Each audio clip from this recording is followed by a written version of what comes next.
हमें समाज में बराबरी का जो है हिस्सा मिले, हक मिले, पर इसका ये बिल्कुल मतलब नहीं है कि हम ये चाहते हैं कि पुरुषों के साथ अन्याय हो। IAS अधिकारी होता तो क्या उस महिला की हिम्मत होती कि उसको थप्पड़ मार सकते? सवाल नहीं पैदा होता। कहीं नहीं, देखिए गुस्सा बहुत समझदार चीज़ है, हमेशा कमज़ोर पे आती है। पुलिस वाला वहाँ पकड़ लेता तो ये होता कि महिला ने क्यों नहीं पकड़ा, वहाँ पे महिला पुलिस क्यों नहीं आई, अभी सवाल उठता ना उठता। अब वहाँ पे महिला पुलिस को पहले फ़ोन कराया जाता, फिर महिला थाने से 4 पुलिस वाली आती, तब तक तो 22-44 थप्पड़ उसके पड़ चुके होते। कैब ड्राइवर है वो कुछ कर नहीं सकता है क्योंकि वो इजी है, वो कैसे अपने आप को प्रूफ करेगा। Alpha hospital and trauma centre, engineering college चौराहा, सीतापुर रोड, लखनऊ में जब से कैब ड्राइवर की पिटाई का मामला सामने आया है, हर तरफ से प्रतिक्रियाएं आ रही हैं, खासतौर से सोशल मीडिया पर बहुत तरीके से कुछ पॉजिटिव कुछ नेगेटिव हर तरह के रिस्पांस देखे जा रहे हैं। हम इस वक्त उसी एरिया में हैं, यानी अवध चौराहे ही पर मौजूद हैं। हमारे साथ कुछ लड़कियां बात करने के लिए सिलसिले में मौजूद हैं। मैम, सबसे पहले अपना नाम बताएं। प्रियंका। अपना नाम बताएं। सलोनी। अच्छा प्रियंका, सबसे पहले मैं आपसे पूछ रहा हूँ, पहली मर्तबा जब आपने देखा होगा वो पिटाई वाला वीडियो, मतलब पहला आपके माइंड में क्या आया था? वो लड़की जो है वो साइको है।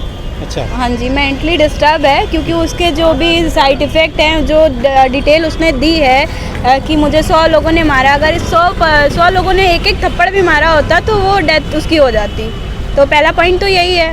और फिर वो 2 साल 1 साल पहले की बात बता रही है, तो ये फिर माइंडली डिस्टर्ब है, उसको डॉक्टर की नीड है। हाँ, वो साइकिक है बॉस, उसको जो है हॉस्पिटल की ज़रूरत है। तो हमें लगता है कि उस महिला को पहले मानसिक इलाज की ज़रूरत है। लखनऊ के हजरतगंज के लोग क्या कहते हैं इस मुद्दे पर, आइए बात करते हैं। सर, ये जो लड़की का मामला हुआ था, लड़की ने कैब ड्राइवर को थप्पड़ मारा, तो पहला रिएक्शन आपके दिमाग में क्या आया होगा जब आपने वीडियो देखा था? पहली चीज़ तो ये रिएक्शन लड़की का क्या रीज़न था, क्यों मारा, ये तो गॉड नोज़, ये तो एक इंक्वायरी का इशू है। बट जो बॉडी लैंग्वेज और जो रिएक्शन उस लड़की का और उस कैब ड्राइवर का देख के लगा कि लड़की ओवर रिएक्ट करी, और मुझे नहीं लगता कि उस कैब ड्राइवर की कोई गलती हुई होगी। आज का दौर में ये देख रहा हूँ कि यंगस्टर्स इतने ज़्यादा, ख़ासकर फीमेल्स की बात अगर करे जाएँ कि एक लड़की समानता का अधिकार है और बराबर से चलना, तो उसका एक अनएथिकल यूज़ किया जा रहा है मेरे हिसाब से, जो मेरी अपनी ये पर्सनल फीलिंग हो सकती है। और ओवर रिएक्ट करा और इस तरीके से उसको बीच पब्लिक में मारना, तो I don't think this is the right way. And इसकी एक पर्टिकुलर इंक्वायरी होनी चाहिए। एंड वो इनोसेंट ड्राइवर लगा अकॉर्डिंग टू माई वो। एक चीज़ और है, कहा जाता है कि जिस तरह से महिलाओं की समस्याओं को सुधारने के लिए, ख़त्म करने के लिए महिला आयोग है, इसी तरीके से क्या पुरुषों के लिए भी कोई पुरुष आयोग की ज़रूरत पड़ सकती है? ये सवाल तो बहुत अच्छा है, बट ये बहुत ज़रूरी सवाल है।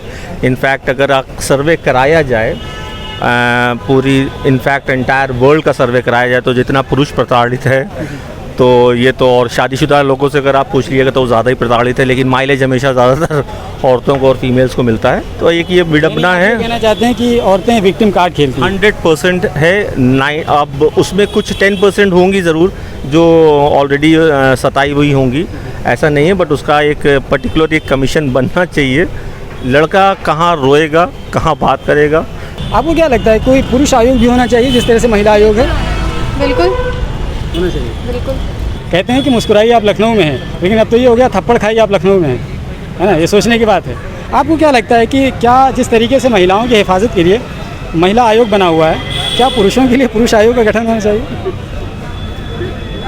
अक्सर राइट्स के ऊपर डिपेंड करता है, क्योंकि करंटली जो सिचुएशन है उस पर तो कुछ भी कह पाना मुश्किल है, क्योंकि जहाँ पे भी कोई फीमेल आ जाएगी सामने, बहुत बार लोग उसको नेगेटिवली ले लेते हैं कि भैया लड़की सही है लड़का गलत है। बहुत बार लड़के ही गलत होते हैं। महिला आयोग या पुरुष आयोग, जो भी आयोग बना दीजिए, जहाँ आयोग बन जाते हैं वहाँ पे ये मान लिया जाता है कि सुरक्षा की ज़रूरत है। हमें लगता है कि पुरुष हो या महिला हो, इंसानियत को लेकर चले तो न पुरुष मार खाएगा न महिला मार खाएगी। क्या आपको ज़रूरत है, आपको लगता है कि एक पुरुष आयोग की भी ज़रूरत है? देखिए, अभी आयोग चाहे जितना बना ले उससे कोई फ़र्क नहीं पड़ेगा। ज़रूरत है हमको खुद को सुधारने की। जब तक हम खुद नहीं सुधरेंगे ना, कुछ नहीं होगा। जिस तरह से 10-90 वुमेन के लिए है, 10-91 शुरू हो जाए, फिर तो वही बात है कि सबके लिए एक हो जाए, फिर कैसे होगा? वो एक है, वो एक जो पति हैं, जो प्रताड़ित पति हैं, उन्होंने भी एक कमेटी ऐसी बना रखी है, मैंने सुना था। तो ऐसा नहीं है, लोग बना रहे हैं, वो भी अपनी एक जगह बात कह रहे हैं। लेकिन मेरा बहुत कंसर्न इस बात को लेके कि आज भी कितनी लड़कियां हैं, औरतें हैं, वो घर में आज भी मार खा रही हैं। पुरुषों के लिए पुरुष आयोग भी बनाना ज़रूरी है। बिल्कुल, जिस तरीके से इस भारत देश में महिला हैं, उस तरीके से इस भारत देश का एक अहम हिस्सा पुरुष भी है। तो उसके लिए भी एक गठन करना चाहिए। पुरुष आयोग भी होना चाहिए। जी बिल्कुल होना चाहिए सर। यही एरिया है जहाँ पर यह हादसा पेश आया था और अब तक 4 से 5 दिन हो गए। लड़के के साथ तो हो गया कि उसके साथ पुलिस ने 151 का धारा 151 लगा दिया और यानी शांति भंग करने के आरोप में। तो उसके बावजूद अभी लड़की, हालांकि लड़की ने शांति भंग किया था, उसके बावजूद भी पुलिस ने अब तक कोई भी कार्रवाई नहीं की है। आपको क्या लगता है पुलिस का कितना बड़ा रोल हो सकता है इसमें? एक्चुअली पुलिस का तो मैं कुछ नहीं कह सकती हूँ, बट हाँ ये है कि लड़के को जस्टिस देना चाहिए, उसके लिए बोलना चाहिए। और लड़की को तो बिल्कुल जो धाराएं वो लड़के के ऊपर लगी वो लड़की के ऊपर लगानी चाहिए, क्योंकि गलत लड़का नहीं लड़की है।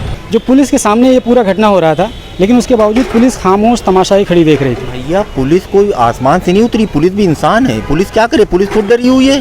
पुलिस जान रही कि हम उसको कैसे पकड़ेंगे। अभी कोई पुलिस वाला वहाँ पकड़ लेता तो ये होता कि महिला ने क्यों नहीं पकड़ा, वहाँ पे महिला पुलिस क्यों नहीं आई, अभी सवाल उठता ना उठता। अब वहाँ पे महिला पुलिस को पहले फ़ोन करा जाता, फिर महिला थाने से 4 पुलिस वाली आती, तब तक तो 22-44 थप्पड़ उसके पड़ चुके होते, पढ़ते ना पढ़ते।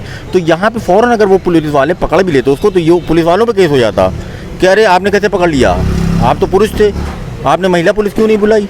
तो पुलिस भी क्या करे, पुलिस भी डरती है बेचारी। पुलिस को तुरंत कार्रवाई करनी चाहिए, सिर्फ FIR से काम नहीं बनेगा, उस महिला की गिरफ्तारी होनी चाहिए। जब पहली मरतबा आपने उस लड़की का वीडियो देखा मारते हुए, तो आपके दिमाग में क्या आया था? सबसे पहला रिएक्शन क्या आपके दिमाग में आया था? मेरे दिमाग में यही रिएक्शन आया था कि लड़के की गलती हो सकती है, लेकिन जब पता चला कि लड़के की कोई गलती नहीं थी, जो जैसा कि CCTV फुटेज में आया था, तो ये लड़कियों को जो इतना अधिकार दे दी है सरकार, ये बहुत ज़्यादा गलत कर दी है, बहुत गलत फ़ायदा उठा रहे हैं। उस जगह पर होते तो क्या करते? दबा के मारते, फिर कुछ भी हो जाता। अब उसके लिए कैब ड्राइवर की जगह खुदा न खास्ता आप होते तो आप कैसे रिएक्ट करते? नहीं, रिएक्ट तो वही है कि जो जिस भाषा में समझे उसको उस भाषा में समझाना चाहिए। हमको भी जीने का अधिकार है, उसे भी जीने का अधिकार है। उस ड्राइवर ने बहुत ही पेशेंस और बहुत ही सब्र का मुजाहरा किया। जी, इससे इनकार नहीं है। वो मार खाता रहा, लेकिन उसने हाथ नहीं उठाया, न गालियाँ दी, चुपचाप उसे बर्दाश्त करता रहा। उसने एक इंसानियत की बड़ी मिसाल पेश की। आप उस जगह पर होते तो क्या करते? सर हम तो अपनी मर्यादा भूल जाते। मेरा नाम मान सिंह अशोक है। अगर मैं उस ड्राइवर की जगह पर होता तो मैं लड़की को पहले बहुत मारता, इसलिए क्योंकि आज के समय में जो लड़कों की गलती बताई जाती है ना, वास्तव में लड़कों की गलती नहीं होती है। मैं ये पूछना चाह रहा हूँ कि क्या अगर कोई IAS अधिकारी होता, पुरुष होता और IAS अधिकारी होता, तो क्या उस महिला की हिम्मत होती कि उसको थप्पड़ मार सकते? सवाल नहीं पैदा होता। कहीं नहीं। देखिए, गुस्सा बहुत समझदार चीज़ है, हमेशा कमज़ोर पे आती है, मजबूत पे गुस्सा किसी को नहीं आता, हम हों या आप हों। तो ये गुस्सा कमज़ोर वर्ग जो दिखा, उस पर हमारा गुस्सा आया। अगर उसके अलावा और कोई स्विफ्ट कोई भी गाड़ी वाला होता, कोई भी प्राइवेट नंबर वाला होता, तो वो लड़की ही उससे इतनी बदतमीजी ना कर पाती। जो आपके घर में डिलीवरी बॉय है, आप उसको ईजिली आप उसको मार सकते हो, या कैब ड्राइवर है वो कुछ कर नहीं सकता है क्योंकि वो इजी है, वो कैसे अपने आप को प्रूफ करेगा। लड़कियाँ ये समझती है ड्राइवर माने कुछ नहीं। वो कैब ड्राइवर ना होता तो उनसे पूछिए वो क्या मार देती उसको, या गाड़ी का गेट भी ओपन करवा लेती। मार खाने वाली लड़की होती और मारने वाला लड़का होता तो क्या होता? तो वो आज की डेट में जेल में होता बॉस। उसके ऊपर जो है कोई उससे हमदर्दी ना करता। लोगों के माइंडसेट सेट हैं कि लड़की है तो सही है, लड़का है तो गलत है। ये बिल्कुल गलत है। लड़की भी गलत हो सकती है, लड़का भी गलत हो सकता है। पूरी रिकॉर्डिंग, पूरी वीडियो CCTV कैमरा देखने में बिल्कुल 100% लग रहा है कि लड़की की गलती है। यानी अगर वो CCTV कैमरा ना आया होता तो एक तरीके से लड़का गलत हो जाता। हाँ, लड़का गलत हो जाता है। ये पूरी हमारी सोशल, ये समाज की वो माइंडसेट है कि अगर लड़का लड़की में अगर विवाद होते हैं तो लड़की सही है और लड़का गलत है। पिछले साल भी ऐसा कांड हो चुका है कि लखनऊ में कि लड़की ने गलत उसमें फंसा दिया था केस में लड़के को। बाद में उसके बाद 6 महीने बाद उसकी ज़मानत हुई, बाद में पता लगा नहीं वो लड़का गलत नहीं था। अच्छा, एक चीज़ और मैं पूछना चाह रहा था कि जिस तरीके से लड़की अपना वर्जन देते हुए कह रही है कि मुझे मारा है, लगभग 100 लोगों ने मिलकर के मारा है, 300 मीटर घसीटा है, और इस तरीके से वो कई तरह की बातें कर रही हैं कि मेरे यहाँ चोट आई है, हड्डी टूट गई है। फिजिकली तो कहीं उसका दिखा नहीं, जो वीडियो में हम लोगों ने देखा तो ऐसा तो कुछ है नहीं। 100% वो झूठ बोल रही है। अगर 100 लोगों ने घसीटा हो तो उसकी जो ना कोई कपड़े पे इस तरीके कोई स्क्रैचेस हैं, ना कहीं मड लगी हुई, तो आई डोंट थिंक ये कोई प्रॉपर वो है। वो एकदम 100% गलत बोल रही है। अच्छा, लड़की कह रही है कि मुझे मारा गया, घसीट के मारा गया, 100 लोगों ने मिलकर मारा। कितना सही लग रहा है आपको? अब सर वीडियो कुछ और बता रही है, वो कुछ और बता रही है। मैं किसी पे कोई कमेंट नहीं करना चाहूँगा। वीडियो में तो साफ साफ दिख रहा है कि लड़का इनोसेंट है। हालांकि अभी ये जांच का विषय है, जांच होगी, लेकिन प्राइमा फेसी जो लगता है, यानी देखने में जो लगता है कि लड़का इनोसेंट है और लड़की ही उसके साथ एक तरीके से ज़्यादती कर रही है। सर अगर वीडियो ना दिखा होता वो वाला तो फिर तो लड़का ही विक्टिम होता और लड़का ही गलत होता। ना तो उसको चोट लगी थी, फिर भी वो अपना हाथ तोड़ के उसके वो बता रही है कि मेरा हाथ तोड़ दिया कैब ड्राइवर। 100 लोगों ने मारा घसीट करके 300 मीटर ने मारा है, जबकि सीसीटीवी फुटेज में जो मेट्रो स्टेशन से लेके वहाँ तक की फुटेज आई है उसमें कहीं भी ऐसा कुछ भी नहीं देखा, ना तो गाड़ी उसकी टच हुई है उससे। एकदम शीशे की तरह साफ है, उसके बावजूद भी कुछ लोग लड़की का सपोर्ट कर रहे हैं। पागल पागल की देश में कमी है क्या भैया? भिन्न भिन्न प्रकार के लोग हैं तो करेंगे यही सब काम। जो लोग उस महिला का सपोर्ट कर रहे हैं जबकि सब कुछ शीशे की तरह साफ है उसके बावजूद भी, उन लोगों को ज्ञान नहीं है इस बात का, क्योंकि वो शोषण के शिकार नहीं हुए हैं। फीमेल के फेवर में भी तब आना चाहिए कि जब वो सही हो। अब जब वो गलत है तो उसके फीमेल में हम क्यों बोले कि हम भी एक फीमेल है, हम कैसे बोलते कि वो सही है? यानी आपके पॉइंट ऑफ व्यू से उसने एक तरीके से फीमेल सिंपैथाइजर्स को कहीं ना कहीं मायूस किया है। बिल्कुल। वैसे ये लड़की ने जो हरकत करी है इससे ये हुआ है, अब जो समाज में चल रहा है वो ये हुआ है कि लड़कियों को लेकर जो लोगों के अंदर हमदर्दी थी, जो एक महिला को लेकर ये होता था कि अरे यार लड़की है, वो चीज़ ख़त्म हो गई, 50% ख़त्म हो गई, मेरे दिल से भी उतर गई।